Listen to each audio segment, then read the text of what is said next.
तो मेरा नाम है निकांश और आज के इस वीडियो में हम करने वाले हैं बीएससी फर्स्ट सेमेस्टर केमिस्ट्री की सेकंड यूनिट का second part, simple bonding theory of molecules. ठीक है, तो चलिए स्टार्ट करते हैं बिना कोई टाइम जाया करे। तो सबसे पहले हमें इस वीडियो में पढ़ना है वेस्पर थ्योरी। हमने वीबीटी थ्योरी पिछले वीडियो में ऑलरेडी कवर कर लिया था, तो आप चाहे तो उसको भी जाके देख सकते हैं। और अब हम वेस्पर थ्योरी को स्टार्ट करते हैं। ठीक है, तो this stands for valence shell electron pair repulsion theory. तो वेस्पर थ्योरी, ये जो वेस्पर वर्ड है ये स्टैंड करता है for valence shell electron pair repulsion theory. ठीक है, तो बेसिकली नाम से पता चल रहा होगा कि वैलेंस शेल में यहाँ पे इलेक्ट्रॉन होते हैं, उनके बीच में रिपल्शन होता है, उसकी वजह से ये थ्योरी बनी है। ठीक है, अब आगे बढ़ते हैं।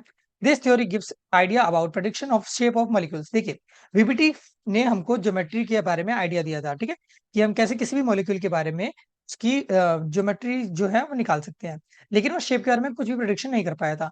उसको ही ओवरकम करा था हमारे वेस्पर थ्योरी ने, जिसने हमको कहीं ना कहीं शेप के बारे में आइडिया दिया था मॉलिक्यूल्स के। ठीक है, तो main postulates of VSEPR theory, VSEPR theory के मेन पॉइंट्स जो हमें पढ़ने हैं। ठीक है, फॉर मॉलिक्यूल हैविंग टू और मोर atom, one of the atom is the central atom. देखिए, किसी भी मॉलिक्यूल के अंदर अगर दो या उससे ज्यादा एटम्स हैं तो ऑब्वियसली उसके पास एक तो सेंट्रल एटम होगा ही। जैसे अगर हम CH4 की बात करें तो आपको पता है कि कार्बन इसका सेंट्रल एटम होता है। NH3 की बात करें तो नाइट्रोजन इसका सेंट्रल एटम होता है। H2O में ऑक्सीजन सेंट्रल एटम होता है। ठीक है, देन सेकंड पॉइंट पढ़ते हैं। Shape of molecule depends upon the bonded and loan pair of electron. ठीक है, अब किसी भी मॉलिक्यूल का जो शेप होगा वो दो चीजों पर डिपेंड करेगा, या तो बॉन्डेड इलेक्ट्रॉन पे, ठीक है, यानी कि जिन्होंने बॉन्ड में पार्टिसिपेट करा होगा, जिनकी वजह से बॉन्ड बना होगा, ऐसे इलेक्ट्रॉन में, या फिर ये जो लोन पेयर के रूप में प्रेजेंट होंगे ऐसे इलेक्ट्रॉन्स। ठीक है, इन दोनों पे ही डिपेंड करता है हमारा शेप ऑफ मॉलिक्यूल। ठीक है, if central atom do not have any lone pair of electron then the shape is same as geometry. देखिए, अगर किसी भी सेंट्रल एटम में, मतलब किसी मॉलिक्यूल के अंदर, सेंट्रल एटम के अंदर अगर कोई भी लोन पेयर नहीं है तो हम कह देंगे कि जो ज्योमेट्री होती है वही शेप होगा। ठीक है, चलिए, तो how to check a molecule have how many lone pair. तो कैसे चेक करें कि किसी मॉलिक्यूल के पास कितने लोन पेयर हैं। ठीक है, तो देखिए, आपको मैंने पिछले वीडियो में बताया था स्टेरिक नंबर की हेल्प से कैसे हाइब्रिडेशन निकालते हैं, हम वही फॉर्मूला यूज करेंगे। ठीक है, और यहाँ पे उसका ही एक मॉडर्न वर्जन है जहाँ पे Z equal to LP plus BP होता है। LP का मतलब होता है लोन पेयर, BP का मतलब होता है बॉन्ड पेयर। ठीक है, तो देखिए, हम यहाँ पे स्टेरिक नंबर कैलकुलेट करते हैं। इसके लिए आपको पिछला वाला वीडियो देखना जरूरी है, तो आप प्लीज पहले उस वीडियो को देखिएगा, अगर आपको नहीं समझ आ रहा तो देन आप इस वीडियो पे आइए। ठीक है, तो CH4 के लिए हम Z कैलकुलेट करते हैं, तो Z आपको पता है, फॉर्मूला याद होगा, half valence shell of central atom. तो सेंट्रल एटम कार्बन है, कार्बन के अंदर वैलेंस इलेक्ट्रॉन कितने होते हैं, 4।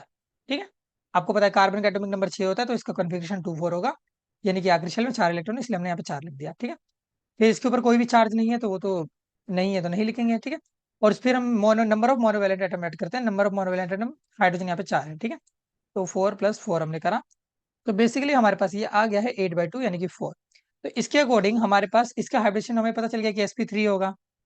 ठीक है, अच्छा, अब sp3 तो पता चल गया। देखिए, Z हमारे पास 4 आ गया, अब हम Z पे ये वाला फॉर्मूला यूज करेंगे जो भी हमने यहाँ पे देखा है, LP प्लस BP। ठीक है, LP प्लस BP, Z हमने कैलकुलेट कर लिया 4। लोन पेयर के बारे में कोई आइडिया नहीं है, एंड बॉन्ड पेयर का मतलब हो गया कि यहाँ पे सेंट्रल एटम के अलावा कितने नंबर ऑफ एटम प्रेजेंट है उसको हम बॉन्ड पेयर कहते हैं। ठीक है, जैसे कार्बन के अलावा यहाँ पे 4 हाइड्रोजन है, तो बॉन्ड पेयर हमारे पास यहाँ पे 4 हो जाएंगे। ठीक है, तो इसके हेल्प से आपको दिख रहा होगा कि लोन पेयर यहाँ पे 0 है। ठीक है, यानी कि यहाँ पे कोई भी लोन पेयर नहीं है। ओके, अब देखिए, क्योंकि इसका जो हाइब्रिडेशन था वो sp3 था, तो हमें पता है कि इसकी ज्योमेट्री जो होगी वो कहीं ना कहीं टेट्राहेड्रल होगी, आपने ये पढ़ा हुआ है। ठीक है, अब क्योंकि लोन पेयर 0 है तो इसीलिए इसकी जो ज्योमेट्री वही इसकी शेप भी कहलाएगी। ठीक है, यानी कि इसकी शेप भी टेट्राहेड्रल ही है। ओके, अब H2O की बात करते हैं। H2O में भी हम यही Z कैलकुलेट कर लेते हैं, हाफ सेंट्रल एटम ऑक्सीजन है, ऑक्सीजन ऑक्सीजन का एटॉमिक नंबर आपको पता है कि 8 होता है, तो इसका जो कन्फिग्रेशन होगा वो कहीं ना कहीं 2,6 हो जाएगा। ठीक है, यानी कि यहाँ पे हमारे पास वैलेंस इलेक्ट्रॉन कितने हैं, 6 है। ठीक है, नंबर ऑफ मोनोवैलेंट एटम की बात करें तो यहाँ पे इसके पास दो मोनोवैलेंट एटम है, तो यहाँ पे 2 लिख देते हैं। ठीक है, तो अगर इसको भी कैलकुलेट करेंगे तो अगेन ये हमारे पास कहीं ना कहीं 8/2 यानी कि 4 आ गया। इसका हाइब्रिडेशन अगेन सेम है, sp3 है। ठीक है, तो आपको दिख रहा होगा इन दोनों का, देखिए, हाइब्रिडेशन सेम है, ज्योमेट्री सेम है। ठीक है, ज्योमेट्री इसकी क्या होगी, टेट्राहेड्रल होगी। हाँ, बट अगर हम शेप की बात करें तो शेप इसका अलग होगा। कैसे, वो देख लेते हैं। ठीक है, Z अगर हम इसके लोन पेयर निकालते हैं, ठीक है, loan pair plus bond pair लिख के हमने ये देखा ये 4 है। ठीक है, लोन पेयर हमें भी चेक करना है, बॉन्ड पेयर, क्योंकि यहाँ पे ऑक्सीजन के अलावा 2 हाइड्रोजन है। ठीक है, 2 अलग अलग एटम है, तो यहाँ 2 लिख दिया। अब आपको दिख रहा होगा यहाँ पे इसके पास 2 लोन पेयर हैं। अब ये जो 2 लोन पेयर होंगे इसकी वजह से इसकी ज्योमेट्री अलग आएगी। देखिए, मैं आपको समझाता हूँ। देखिए, अगर यहाँ पे इसका ज्योमेट्री जो था वो टेट्राहेड्रल होता, ठीक है, देखिए कब, अगर इसके पास कोई भी लोन पेयर नहीं होता, जैसे मान लीजिए ऑक्सीजन ऐसे है और दो हाइड्रोजन ऐसे है, इसका कहीं ना कहीं ज्योमेट्री कुछ ऐसा दिखता, ठीक है, ये हमारे पास टेट्राहेड्रल ज्योमेट्री है कुछ इस टाइप से, ठीक है।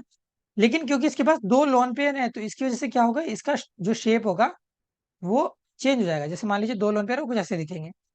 अब देखिए ये दो इलेक्ट्रॉन्स है, अब इलेक्ट्रॉन इलेक्ट्रॉन क्या करते हैं, रिपेल करते हैं एक दूसरे को, ठीक है।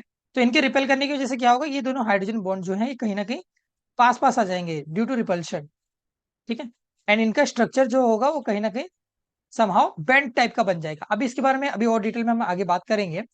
तो फिलहाल के लिए आप बस इतना समझ लीजिए कि कहीं ना कहीं लोन पेयर की प्रेजेंस की वजह से क्या होगा, इसका जो शेप होगा वो चेंज होगा, यानी कि ज्योमेट्री और शेप सेम नहीं रहेगा, अलग अलग चीज आ जाएगी, ठीक है। चलिए अब हम इसमें NH3 में number of lone pair calculate करते हैं, ठीक है। तो Z इक्वल टू हाफ, ठीक है। अब देखिए नाइट्रोजन है, नाइट्रोजन का एटॉमिक नंबर हमें पता है 7 होता है, तो इसका जो वैलेंस इलेक्ट्रॉन होगा वो 5 हो जाएगा, राइट। तो 5 नंबर ऑफ मोनोमर एटम 3, इसका भी Z अगर हम देखें तो ये भी 4 आ रहा है, sp3 है। अब इसमें हम कैलकुलेट करते हैं एक बार Lp प्लस Bp, ठीक है। देखिए Z4 था, लोन पेयर हमें कैलकुलेट करना है, बॉन्ड पेयर हाइड्रोजन के अलावा 3 है यहाँ पे, तो लोन पेयर हम यहाँ पे इसके अकॉर्डिंग पता चल गया कि एक यहाँ पे लोन पेयर प्रेजेंट है, ठीक है। सिमिलर वे में SO2 का भी निकाल सकते हैं, ठीक है। सल्फर, सल्फर का आपको पता है कि एटॉमिक नंबर 16 होता है, तो इसका जो अगर कन्फिग्रेशन लिखेंगे तो वो कहीं ना कहीं 286 आएगा। तो वैलेंस शेल में 6 इलेक्ट्रॉन है, 6। क्या इसके पास कोई भी मोनोवैलेंट एटम है, नहीं है, तो 0। तो इसका आ गया 6/2 यानी कि 3, ठीक है। तो इसका Z3 आ गया, इसका मतलब इसकी जो जो हाइब्रिडेशन होगी वो sp2 होगी, राइट। एंड इसका कहीं ना कहीं जो ज्योमेट्री होगा वो हमारे पास ट्राइगनल प्लेनर होगा, ठीक है। अब देखिए अब हम क्या करेंगे, यहाँ पे लोन पेयर चेक कर लेते हैं, Lp प्लस Bp लिख के। तो Z हमारे पास 3 था, Lp हमें चेक करना है, बॉन्ड पेयर का मतलब हो गया कि सेंट्रल एटम के अलावा कितने एटम्स हैं, तो यहाँ पे सल्फर के अलावा 2 ऑक्सीजन है, तो 2 लिख देंगे यहाँ पे। तो बेसिकली इसके पास भी एक लोन पेयर है, ठीक है। तो आई होप आपको नंबर ऑफ लोन पेयर कैसे कैलकुलेट करते हैं ये अच्छे से आ गया होगा, ठीक है। चलिए आगे चलते हैं अब हम, what is the shape of CO2। तो हमारे पास एक क्वेश्चन है कि CO2 का शेप क्या होगा, ठीक है। तो सबसे पहले हम इसके लिए Z कैलकुलेट करते हैं, हाफ कार्बन है, कार्बन का मतलब हो गया इसका जो वैलेंस इलेक्ट्रॉन होगा वो कहीं ना कहीं 4 होगा, ठीक है। Number of monovalent atom, I think इसमें कोई भी नंबर ऑफ मोनोवैलेंट एटम नहीं है, तो ये 0 हो गया, ठीक है। तो 4/2 यानी कि 2, तो इसका Z आ गया 2, ठीक है। ओके, अब एक बार lone pair plus bond pair देख लेते हैं कि इसके पास कितने लोन पेयर होंगे, ठीक है। Z हमने अभी कैलकुलेट किया था 2, लोन पेयर हमें खुद निकालना है। बॉन्ड पेयर का मतलब हो गया कि कितने इसके पास एटम है सेंट्रल एटम के अलावा, ठीक है। तो इसके पास 2 है, ठीक है, तो हमने यहाँ पे 2 लिख दिया। तो देखिए यहाँ पे लोन पेयर कितना आ रहा है, 0। अगर लोन पेयर 0 आ गया तो सीधी सी बात है जो इसका शेप होगा वो उसकी ज्योमेट्री के बराबर ही होगा, ये अभी हमने फोर्थ थर्ड पोस्टुलेट में आई थिंक पढ़ा था, ठीक है, कि अगर लोन पेयर 0 होता है तो शेप और ज्योमेट्री सेम होती है, ठीक है। तो यहाँ पे 2 होता है इसका, Z2 होने का मतलब इसका जो हाइब्रिडेशन होगा वो sp होगा, और इसका जो ज्योमेट्री होगा वो कहीं ना कहीं लीनियर होगा, ठीक है। तो इसका शेप भी लीनियर होगा, ओके। आई होप आपको अच्छे से समझ आ गया होगा ये। चलिए आगे चलते हैं।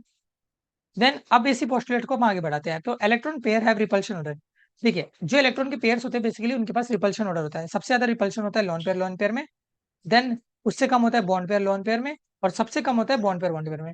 कहने का मतलब क्या है, अगर हमारे पास दो लोन पेयर एक साथ है तो ये बहुत ज्यादा एक दूसरे में रिपल्शन करेंगे, ठीक है, एक दूसरे को दूर दूर भेजना चाहेंगे, ठीक है।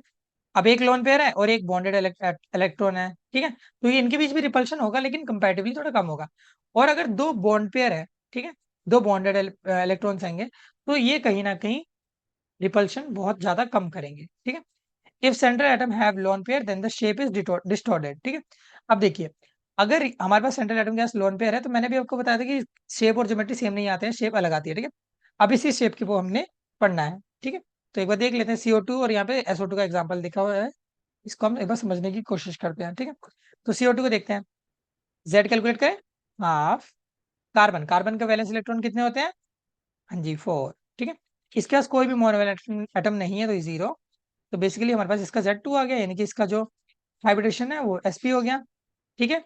लोन पेयर चेक करें, Lp plus Bp, I think अभी हमने पीछे भी यही वाला एग्जाम्पल किया था, ठीक है। तो उससे आपको पता चल गया होगा कि कहीं ना कहीं इसके पास लोन पेयर 0 है, ठीक है। अगर लोन पेयर 0 है तो देखिए ये लीनियर ही बन के आएगा हमारे पास, ये CO2 है, ठीक है। CO2 हमारे पास कुछ ऐसा दिखे, आपको पता है कि इसका स्ट्रक्चर भी कुछ ऐसे ही होता है, ठीक है, CO2, तो आपको दिख गया होगा इसका शेप और इसका ज्योमेट्री दोनों के दोनों क्या है, लीनियर है।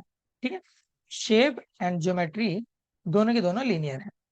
ठीक है, वही हम बात करते हैं SO2 की। तो देखिए इसका Z कैलकुलेट करते हैं हाफ। ठीक है, सल्फर है, सल्फर के लिए भी हमने देखा था इसके वैलेंस इलेक्ट्रॉन 6 होते हैं और यहाँ पे 0। ठीक है, तो देखिए 6/2 यानी कि 3 आ गया। अब इसके बाद हम लोन पेयर चेक करते हैं, loan pair plus bond pair. ठीक है, तो Z हमारे पास 3 है, लोन पेयर में कैलकुलेट करना है, बॉन्ड पेयर यहाँ पे कि कितने नंबर ऑफ एटम्स हैं एक्सक्लूडिंग द सेंट्रल एटम। ठीक है, तो यहाँ पे 2 है। तो बेसिकली इसके पास एक लोन पेयर है। अब देखिए कायदे से अगर हम चलते, ठीक है, अगर Z = 3 आ रहा है इसका मतलब इसका जो ज्योमेट्री होगा वो कहीं ना कहीं sp2 होगा, यानी कि ट्रायंगल प्लेनर। ठीक है, but due to presence of, अच्छा देखिए इसको मैं स्ट्रक्चर बना के आपको दिखाता हूँ। ये हमारे पास सेंट्रल एटम है। ठीक है, कहीं ना कहीं इसको इस टाइप से दिखना चाहिए था। ठीक है, बट अब देखिए मान लीजिए कि सेंट्रल में हमारे पास क्या है, सल्फर है और ये दोनों ऑक्सीजन है। अब कहीं ना कहीं इसका आपको दिख रहा होगा कि जो शेप आ रहा है, आई थिंक शेप नहीं, इसको ज्योमेट्री करना ज्यादा बेटर रहेगा। इसका जो ज्योमेट्री वो ट्रायंगल प्लेनर है। बट अब क्योंकि हमें पता है कि एक इसके पास लोन पेयर है, तो इसकी जो टॉप मोस्ट पोजीशन है यहाँ पे एक लोन पेयर है। ठीक है, अब देखिए लोन पेयर की वजह से क्या होगा, ये लोन पेयर है एंड ये कहीं ना कहीं बॉन्डेड है। Lone pair bonded electron repulsion करेंगे। ठीक है, इसकी वजह से क्या होगा, ये इसको रिपेल करेगा, ये इसको भी रिपेल करेगा, तो ये इनके बीच का जो एंगल है वो मान लीजिए अगर पहले पहले एग्जाम्पल के लिए मैं कह रहा हूँ, मान लीजिए पहले 100 डिग्री एंगल था। ठीक है, तो कहीं ना कहीं ड्यू टू दिस रिपल्शन इसका जो एंगल होगा वो कहीं ना कहीं कम हो जाएगा, वो 80 हो जाएगा, वो 90 हो जाएगा। भले ही थोड़ा चेंज हो बड़ा चेंज हो, लेकिन चेंज होगा। ठीक है, तो इससे हमें पता चलता है कि लोन पेयर की वजह से क्या होता है, शेप में फर्क आता है। ठीक है, चलिए आगे चलते हैं। अब ये इंपॉर्टेंट टेबल है, ये आपको अच्छे से पता होना चाहिए कि किसी भी स्ट्रक्चर में अगर हमारे पास एक लोन पेयर और दो बॉन्ड पेयर होता है तो जो हमारा शेप होता है वो बेंड बन जाता है। ठीक है, यहाँ पे स्ट्रक्चर के साथ आपको गिवन है और इसका एग्जाम्पल भी आपको देख सकते हैं, आप इसको कैलकुलेट भी कर सकते हैं। ठीक है, तो ये पूरा टेबल आपको अच्छे से आना चाहिए, आपको याद भी रहना चाहिए, याद रहेगा तो बहुत ज्यादा फायदा होगा। ठीक है, तो आप चाहे तो इसका स्क्रीनशॉट ले सकते हैं एंड इसको अच्छे से याद कर लीजिएगा। ठीक है, ये आपके बहुत ज्यादा काम आएगा। चलिए आगे चलते हैं। देन इसी के साथ हमारी वेस्पर थ्योरी खत्म होती है। अब हम आते हैं अपने चैप्टर की लास्ट थ्योरी पे, जो है एमओटी। ठीक है, एमओटी का मतलब मोलिकुलर ऑर्बिटल थ्योरी। तो आप इसको कह सकते हैं कि समहाउ ये एडवांस वर्जन ऑफ वीबीटी ही है। ठीक है, वीबीटी में हम क्या कर रहे थे, हम ओवरलैपिंग की वजह से कहीं ना कहीं एटॉमिक ऑर्बिटल बना रहे थे, ऐसे ही कुछ हो रहा था ड्यू टू ओवरलैपिंग। ठीक है, अब यहाँ पे भी कहीं ना कहीं ओवरलैपिंग की वजह से ही यहाँ पे हमारे पास ऑर्बिटल्स बन रहे हैं। ठीक है, लेकिन ये थोड़ा सा उसका एडवांस वर्जन है। ठीक है, आप देख सकते हैं। चलिए, तो this theory was given by Hund and Mulliken in 1932। तो इस थ्योरी को होंड और मुलिकन ने दिया था 1932 के अंदर, और इसका कहना ये था when two atomic orbital overlap they form a molecular orbital. देखिए हमें याद है कि एमओटी में क्या हो रहा था, दो एटॉमिक ऑर्बिटल कंबाइन होके हाइब्रिड ऑर्बिटल बना रहे थे। यहाँ पे क्या हो रहा है, दो एटॉमिक ऑर्बिटल कंबाइन करके मोलिकुलर ऑर्बिटल बना रहे हैं। ठीक है, बस नाम का फर्क है, बाकी हो तो वही सेम ही चीज रही है। ठीक है, only those atomic orbital overlap होस एनर्जी आर ऑलमोस्ट सेम। तो ये भी वीबीटी की तरह ही है, जैसे वीबीटी ने कहा था कि सिर्फ और सिर्फ वही एटॉमिक ऑर्बिटल हाइब्रिडाइज फॉर्म में आ सकते हैं, हाइब्रिडेशन के अंदर जा सकते हैं जिनकी एनर्जीज लगभग सिमिलर होंगी। वैसे इन्होंने भी यहाँ पे भी कह दिया है कि सिर्फ और सिर्फ वही एटॉमिक ऑर्बिटल ओवरलैप करेंगे जिनकी एनर्जी ऑलमोस्ट सेम होगी। ठीक है, अब ये जो मोलिकुलर ऑर्बिटल बन रहे हैं ये कहीं ना कहीं दो टाइप के होते हैं। एक होता है बॉन्डिंग मोलिकुलर ऑर्बिटल, ठीक है, और दूसरा होता है एंटी बॉन्डिंग मोलिकुलर ऑर्बिटल। ठीक है, देखिए अब ये बॉन्डिंग वाला जो है उसको सिग्मा पाई ऐसे डायरेक्ट रिप्रेजेंट करेंगे हम, और जो एंटी बॉन्डिंग वाले हैं उनके बस नाम के पीछे एक स्टार लग जाएगा। ठीक है, अब नाम से आपको पता चल रहा होगा कि जो बॉन्डिंग वाले होंगे वो कंपैरेटिवली ज्यादा स्टेबल होंगे and anti bonding comparatively unstable होंगे। ठीक है, मतलब अनस्टेबल शायद राइट वर्ड ना रहे, बट ये मतलब इनकी स्टेबिलिटी कहीं ना कहीं कम होगी। ठीक है, अब देखिए फोर्थ पॉइंट देखते हैं, Aufbau principle, Pauli's exclusion principle and Hund rule. ये सारे के सारे वैलिड है एमओटी के अंदर भी। ठीक है, वीबीटी के अंदर भी वैलिड है, यहाँ पे भी वैलिड है। ठीक है, fifth point, N+L rule is not valid है। सिर्फ और सिर्फ यही एक चेंज है वीबीटी से अब तक। ठीक है, कि वीबीटी के अंदर N+L रूल को फॉलो करा जा रहा था, लेकिन यहाँ पे क्या है, N+L रूल फेल हो जा रहा है। ठीक है, चलिए अब कन्फिग्रेशन हम देखते हैं। ठीक है, देखिए अगर हमारे पास टोटल नंबर ऑफ इलेक्ट्रॉन 14 से कम है तो हम ऊपर वाली कन्फिग्रेशन फॉलो करेंगे, एंड अगर 14 से ज्यादा है तो हम नीचे वाली कन्फिग्रेशन को फॉलो करेंगे। अब आप इसको देख के डरिएगा मत, क्योंकि दोनों में बस एक ही चेंज है। देखिए ऊपर वाले में ये जो सिग्मा 2p z है वो, बस नीचे वाले में क्या हो रहा है, ये कहीं ना कहीं बस आगे आ जा रहा है। देखिए नीचे वाले में आप देखेंगे तो यही वाली चीज उठ के बस थोड़ा सा आगे आ गई है। ठीक है, तो आप इसको देख सकते हैं, आपको इससे याद हो जाएगा। अब हम इसको लिखना एक बार चेक करते हैं कि लिखते कैसे हैं। ठीक है, कन्फिग्रेशन लिखते कैसे हैं। जैसे हमारे पास यहाँ पे एग्जाम्पल के लिए गिवन है H2। ठीक है, हाइड्रोजन गैस का यहाँ पे हमारे पास मॉलिक्यूल गिवन है। अब इसके लिए हमें कन्फिग्रेशन लिखनी है, ठीक है। तो सबसे पहले आप बताइए कि इसके अंदर नंबर ऑफ इलेक्ट्रॉन कितने हैं। तो H2 के अंदर आपको पता है कि नंबर ऑफ इलेक्ट्रॉन दो ही है, ऑब्वियसली दो हाइड्रोजन है, तो एक एक इलेक्ट्रॉन दोनों के पास होगा, तो 2 इलेक्ट्रॉन्स हो गए, ठीक है। अब इसकी फिलिंग करते हैं। तो देखिए 14 से कम है तो ऊपर वाली कन्फिग्रेशन फॉलो करेंगे, लिखते हैं। तो 1s2, सीधे सीधे ये पहले में ही फिल हो गया, ठीक है। तो सिग्मा 1s2 इसकी कन्फिग्रेशन ये हो गई, ठीक है। अब हमारे पास ना इस टॉपिक में ब्रीफली हमको बॉन्ड ऑर्डर निकालना होता है। बॉन्ड ऑर्डर क्या होता है? Bond order is nothing but bonding orbitals minus anti bonding orbital upon में 2। कैलकुलेट करके देखते हैं, ठीक है। देखिए बॉन्ड ऑर्डर यहाँ पे नंबर ऑफ बॉन्डिंग इलेक्ट्रॉन कितने हैं? दो है। एंटी बॉन्डिंग यहाँ पे कुछ नहीं है तो 0 और अपॉन में 2, तो बेसिकली इसका बॉन्ड ऑर्डर कितना आ गया? 1 आ गया, ठीक है। अब बॉन्ड ऑर्डर से होता क्या? जितना ज्यादा हमारा बॉन्ड ऑर्डर होता है उतनी ज्यादा हमारे मॉलिक्यूल की स्टेबिलिटी होती है, ठीक है। और अगर बॉन्ड ऑर्डर 0 हो गया तो कहीं ना कहीं हमारा जो कंपाउंड है वो कभी एग्जिस्ट ही नहीं कर सकता, बहुत ज्यादा अनस्टेबल हो गया, ठीक है। तो इसकी ये कन्फिग्रेशन हो गई, ठीक है। अच्छा, इसके साथ ही मैं आपको एक और बात बता देता हूँ कि मान लीजिए हमारे जैसे हमने पीछे अपने जब हमने 11 में पढ़ा था पीरियोडिक टेबल, तो उसमें हमने एक चीज देखी थी मैग्नेटिक नेचर के बारे में, ठीक है। तो मैग्नेटिक नेचर ने हमें ये कहा था कि कभी भी हम इलेक्ट्रॉन की कन्फिग्रेशन लिखते हैं और अगर हमारे पास जो इलेक्ट्रॉन है वो फुलफिल्ड हो जा रहे हैं, ठीक है, कोई भी अनपेयर्ड इलेक्ट्रॉन नहीं बच रहा, तो हम कहेंगे इसका मैग्नेटिक नेचर कैसा है? डायामैग्नेटिक है ये नेचर में, ठीक है, डायामैग्नेटिक। अगर अनपेयर्ड बच जाता तो ये पैरामैग्नेटिक होगा, ठीक है। आई थिंक ये मैंने आगे लिखा भी होगा आपके लिए। तो देखिए आप इन्हें यहाँ पे देख सकते हैं कि यही चीज लिखी हुई है कि जितना ज्यादा बॉन्ड ऑर्डर होता है उतना ज्यादा हमारी स्टेबिलिटी होती है, जितना ज्यादा बॉन्ड ऑर्डर होता है उतनी कम बॉन्ड लेंथ होती है, ठीक है। बॉन्ड लेंथ के साथ इनवर्स रिलेशन होता है, ठीक है। बॉन्ड ऑर्डर अगर किसी भी कंपाउंड का किसी भी मॉलिक्यूल का 0 आ गया तो वो मॉलिक्यूल एग्जिस्ट ही नहीं कर सकता क्योंकि बहुत ज्यादा अनस्टेबल हो जाएगा वो, ओके। अगर इलेक्ट्रॉन कन्फिग्रेशन लिखते हुए कभी भी हमारे पास अनपेयर्ड नंबर ऑफ इलेक्ट्रॉन बच जाए तो इसका मतलब ये होगा कि जो हमारा मॉलिक्यूल है वो कहीं ना कहीं पैरामैग्नेटिक है नेचर में।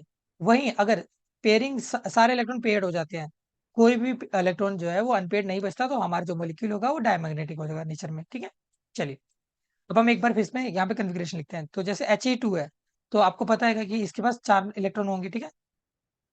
हीलियम का एटॉमिक नंबर 2 होता है, यहाँ पे दो अलग अलग गिवन है तो यहाँ पे 4 इलेक्ट्रॉन हो गए, ठीक है। इसका कन्फिग्रेशन लिखेंगे तो 1s2 सिग्मा स्टार 1s2, ठीक है। तो दो दो 4 इलेक्ट्रॉन फिल कर दिया हमने। अब इसका बॉन्ड ऑर्डर देखते हैं। तो बॉन्ड ऑर्डर ने क्या कहा था? बॉन्डिंग इलेक्ट्रॉन यानी कि दो minus anti bonding, anti bonding मतलब स्टार वाले, ठीक है। तो यहाँ पे दो, तो आपको दिख गया बॉन्ड ऑर्डर इसका 0 है। अगर बॉन्ड ऑर्डर 0 है तो मतलब ये कंपाउंड एग्जिस्ट ही नहीं करेगा, ठीक है। This is very unstable and should not be exist, ठीक है, and would not exist in real life, okay. चलिए अब यहाँ पे H+H2+ का दे रखा है, ठीक है। तो H2+ का देखिए, H2 का हमें पता है 2 इलेक्ट्रॉन होते हैं और कहीं ना कहीं इसने एक इलेक्ट्रॉन लूज कर दिया, ठीक है। तो इसके पास जो नेट इलेक्ट्रॉन थे वो एक ही बचेगा, ठीक है। तो सिग्मा 1s1 इसका डायरेक्ट कन्फिग्रेशन ये हो जाएगा। बॉन्ड ऑर्डर की बात करें तो इसका जो बॉन्ड ऑर्डर होगा वो कहीं ना कहीं हमारे पास सीधे सीधे 1 आ जाएगा, ठीक है। 1 - 0/2, तो बॉन्ड ऑर्डर इसका हाफ आएगा, सॉरी, ठीक है। अच्छा, अब आप एक बात बताइए, इन तीनों का अगर हमें स्टेबिलिटी ऑर्डर लिखना हो तो मैंने आपको बताया था कि जितना ज्यादा बॉन्ड ऑर्डर उतना ज्यादा स्टेबिलिटी, ठीक है। तो इन तीनों में से बॉन्ड ऑर्डर सबसे ज्यादा किसका है? H2 का है। तो कहीं ना कहीं अगर हम स्टेबिलिटी की बात करेंगे तो H2 सबसे ज्यादा स्टेबल होगा, देन H2+, और सबसे कम जो स्टेबल होगा वो होगा He2, ठीक है। तो ये हमारे पास स्टेबिलिटी का ऑर्डर आ गया है, ठीक है। आई होप आपको ये अच्छे से समझ आया होगा, ठीक है। चलिए आगे देखते हैं। तो यहाँ पे मैंने ये सारी चीज बात आपको बताई थी, एंड ये भी सेम वही बात कह रहा था जो पीछे मैंने अभी स्टेबिलिटी ऑर्डर लिखवाया है, वही चीज है। स्टेबिलिटी ऑर्डर तो हमने लिख लिया, अब बॉन्ड लेंथ का भी ऑर्डर लिखना है तो बस ये इनवर्स होता है इसके साथ रिलेशन। तो देखिए अगर हमें यहाँ पे बॉन्ड लेंथ का ऑर्डर लिखना है तो बस ये साइन चेंज हो जाएंगे, ऐसे ऐसे हो जाएंगे, ठीक है।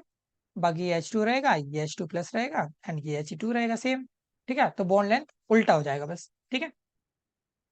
तो ये हमने पीछे बैक पेज में क्या कर रखा है, सॉल्व कर लिया है, ठीक है। चलिए आगे चलते हैं। देन हमारे पास कन्फिग्रेशन लिखने के लिए आई है C2 की, इसकी कन्फिग्रेशन हम लिखते हैं, ठीक है। अब देखिए एक कार्बन का एटॉमिक नंबर होता है 6, यानी कि उसका 6 इलेक्ट्रॉन होंगे। यहाँ पे दो कार्बन है, 6 और 6 12, तो बेसिकली 12 इलेक्ट्रॉन है इसके पास। इसका हमें कन्फिग्रेशन लिखना है, ठीक है। तो हम प्यार से एक बार हम कन्फिग्रेशन लिखने बैठेंगे, ठीक है। तो sigma 1s sigma star 1s ये होता है स्टार्टिंग में, ठीक है। उसके बाद क्या होता है? Sigma 2s sigma star 2s, right. इसके बाद हमारे पास पाई वाले आ जाते हैं, पाई 2p(x) equal to pi 2p(y), ठीक है। देन इसके बाद हमारे पास सिग्मा 2pz आता है, ठीक है। एंड देन हमारे पास अगेन ये पाई वाले देते हैं, लेकिन इस बार एंटी बॉन्डिंग वाले, ठीक है। Sigma star two p x equal to sigma star two p y, और लास्ट में क्या आएगा, सॉरी मैंने सिग्मा बोल दिया, तो ये पाई है, ठीक है। तो pi star two p z आएगा, ठीक है। तो कभी कभी बोलने में दिक्कत हो जाती है, तो आप प्लीज थोड़ा सा कोऑपरेट कर सकते हैं, ठीक है। तो 12 इलेक्ट्रॉन की फिलिंग करनी है, हम करते हैं, ठीक है। तो 1s में 2 इलेक्ट्रॉन फिल कर दिए, सिग्मा स्टार 1s में यहाँ पे भी 2 कर दिए, यहाँ पे भी 2, यहाँ पे भी 2, ठीक है। तो 2 4 6 8, 8 इलेक्ट्रॉन हमने फिल कर दिया, बाकी बचे 4।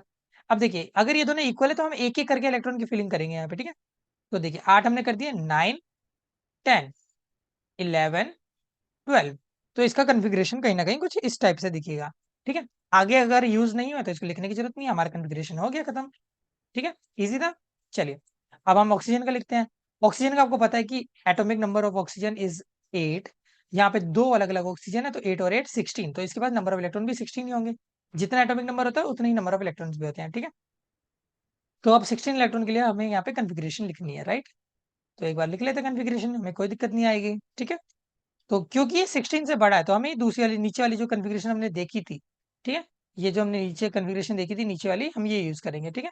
तो लिखते हैं कन्फिग्रेशन में क्या था, एक ही तो चेंज था बस, ठीक है। एक बार लिखते हैं, स्टार्टिंग वाला तो सेम था, देखिए sigma sigma 1s, sigma star 1s, sigma 2s, sigma star 2s, ठीक है। अब जो एक चेंज आया था बस वो यही आया था कि यहाँ पे हम क्या करते हैं, इसको आगे लिख देते हैं एंड समहाउ इसको पीछे लिख देंगे, ठीक है। बस एक यही चेंज तो आता है, बाकी तो सब कुछ सेम है, ठीक है।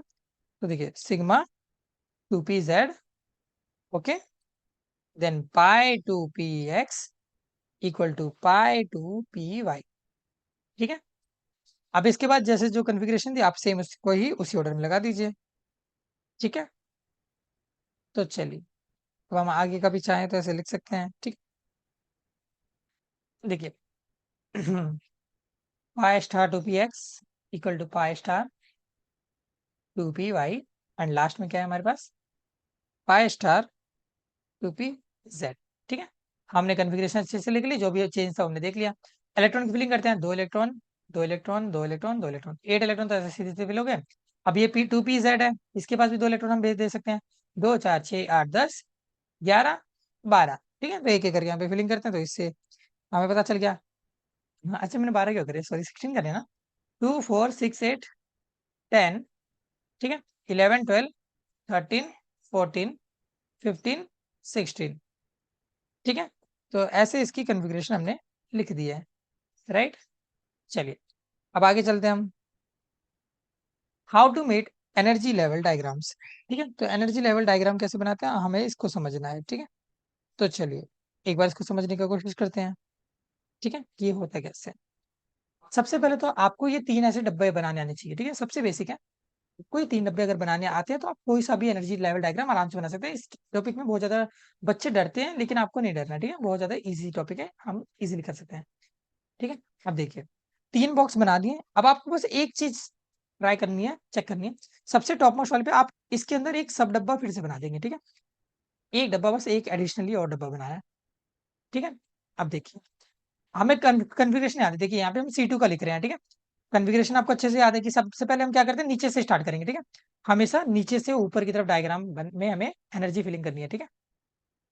तो हम यहाँ पे सबसे पहले क्या लिखते थे, सिग्मा 1s लिखते थे, तो ये सिग्मा 1s हो गया। अब इसके बाद इस डब्बे पे क्या लिखेंगे ऊपर, सिग्मा स्टार 1s, ठीक है। अब अगेन इसके ऊपर लिखते हैं, तो ये हमारे पास सिग्मा 2s हो गया। अब यहाँ पे डब्बा जो होगा वो सिग्मा स्टार 2s हो गया, ठीक है। अब इतना लिखने के बाद आपको पता है कि दो इक्वल वाले आते थे, राइट, सही कहा। तो ये देखिए ये हमारे पास 2px हो गया, पाई 2px, और ये वाला हो गया पाई 2py, ठीक है। हाँ, अब पाई 2px और पाई 2py के बाद हमारे पास कन्फिग्रेशन में आगे क्या आता था, बताइए। अगर आपको याद हो तो इसके बाद कहीं ना कहीं हमारे पास आता था सिग्मा 2pz, राइट। तो सिग्मा 2pz हमने लिख दिया, ठीक है। अब इसके बाद जो आता था, आपको अगर वो सीक्वेंस याद है तो आप इजीली इसको बना सकते हैं, ठीक है। इसके बाद यहाँ पे हम यहाँ पे दो इक्वल वाले आ जाएंगे, राइट, एंटी बॉन्डिंग वाले, ठीक है। तो ये हमारे पास क्या हो गया, पाई स्टार 2px, और ये हो गया पाई स्टार 2py, एंड सबसे ऊपर क्या आएगा, पाई स्टार 2pz, ठीक है, तो ऐसे आप क्या कर सकते हैं, एनर्जी लेवल डायग्राम बना सकते हैं। इलेक्ट्रॉन की फिलिंग तो बाकी आपको आती है कि इसमें 2 भर दिए। कार्बन के लिए देखिए C2 के लिए करें ना, आपको याद है C2 के अंदर कितने 12 इलेक्ट्रॉन होते हैं, फिलिंग कर देते हैं। 1 2 3 4 5 6 7 8 9 10 11 12, बस सिंपल। हमने फिलिंग कर दिया और ये हमारे पास एनर्जी लेवल डायग्राम इजीली बन गया इसका। ठीक है, आप एक बार इसको फिर से आराम से देखिए, समझिए, आपको इजीली समझ आ जाएगा। ठीक है, चलिए आगे चलते हैं। देन हमें अगेन एनर्जी लेवल डायग्राम बनाना है, लेकिन इस बार O2 का बनाना है। ठीक है, तो O2 का आपको पता है कि इसके अंदर 16 इलेक्ट्रॉन होते हैं, तो इसलिए नीचे वाली फिलिंग होगी। ठीक है, अब एक बार मेरे साथ बैठ के आराम से इसकी कन्फिग्रेशन लिखिए। ठीक है, आपको याद है सबसे पहले हम क्या लिखते हैं, सिग्मा 1s। ठीक है, सिग्मा 1s लिख दिया। फिर क्या लिखते हैं, सिग्मा स्टार 1s, ये भी लिख दिया। फिर क्या लिखते थे, sigma 2s, then sigma star 2s, right. हम ऐसे कन्फिग्रेशन लिखते थे। ठीक है, अब उसके बाद क्या होता था, अच्छा एक स्टेप आई थिंक मैंने मिस कर दिया कि ऊपर वाले में क्या करते हैं, एक एडिशनल डब्बा भी बनाना होता है। ठीक है, तो आपको नहीं भूलना है, वो मुझसे गलती से हो गया। ठीक है, तो उसके लिए मैं तहे दिल से माफी। चलिए, हाँ, तो सिग्मा स्टार 2s हमने लिख दिया। ठीक है, तो सिग्मा स्टार 2s के बाद हमारे पास यहाँ पे क्या होता था कि क्योंकि ये नीचे वाली कन्फिग्रेशन है, ऊपर वाली कन्फिग्रेशन ये नहीं है। ठीक है, अगर ये नीचे वाली कन्फिग्रेशन, तो आपको याद होगा कि यहाँ पे थोड़ा सा चेंज होता था, यहाँ पे सिंगल वाला आ जाता था, सिग्मा 2pz। ठीक है, बस आपको इतना से ये पॉइंट याद रखना है। उसके बाद दोनों डबल वाले। ठीक है, पाई 2px और पाई 2py। ठीक है, पाई 2px पाई 2py। ठीक है, अब इसके बाद हम क्या करेंगे, अगेन 2 इक्वल वाले आ जाएंगे। ठीक है, एंटी बॉन्डिंग वाले। ठीक है, तो पाई स्टार 2px, ठीक है, और पाई स्टार 2py, एंड सबसे आखिर में तो हमारे पास सदा के लिए पाई स्टार 2pz तो प्रेजेंट है ही। ठीक है, वैसे सच बताऊं तो कभी भी आपको ऊपर तक इतना कंप्लीट बनाने के लिए तो कभी भी नहीं आएगा। ठीक है, तो आपका काम ये आई थिंक ये जो रेड वाला मैंने बॉक्स बनाया, इसके नीचे नीचे कंप्लीट हो जाएगा। ठीक है, तो मान लीजिए अगर आपको उसके आगे नई फिलिंग करनी है, तो आप जरूरी नहीं है डब्बा बनाए। ठीक है, आप इतने भी छोड़ सकते हैं। फिलिंग कर देते हैं, 2 इलेक्ट्रॉन, 2 इलेक्ट्रॉन यानी कि 4, 2 इलेक्ट्रॉन फिल कर दिए, 6 7 8 9 10 11 12 13 14 15 16। ठीक है, तो लीजिए आपका बन गया ये भी एनर्जी लेवल डायग्राम। ठीक है, तो आई होप आपको ये अच्छे से समझ आया होगा। नहीं समझ आया, आप अगेन आई एम रिपीटिंग, आप चाहे तो इस वीडियो को या फिर इस पर्टिकुलर टॉपिक को फिर से रिवाइंड करके देख सकते हैं। आई एश्योर यू कि आपको ये अच्छे से समझ आ जाएगा।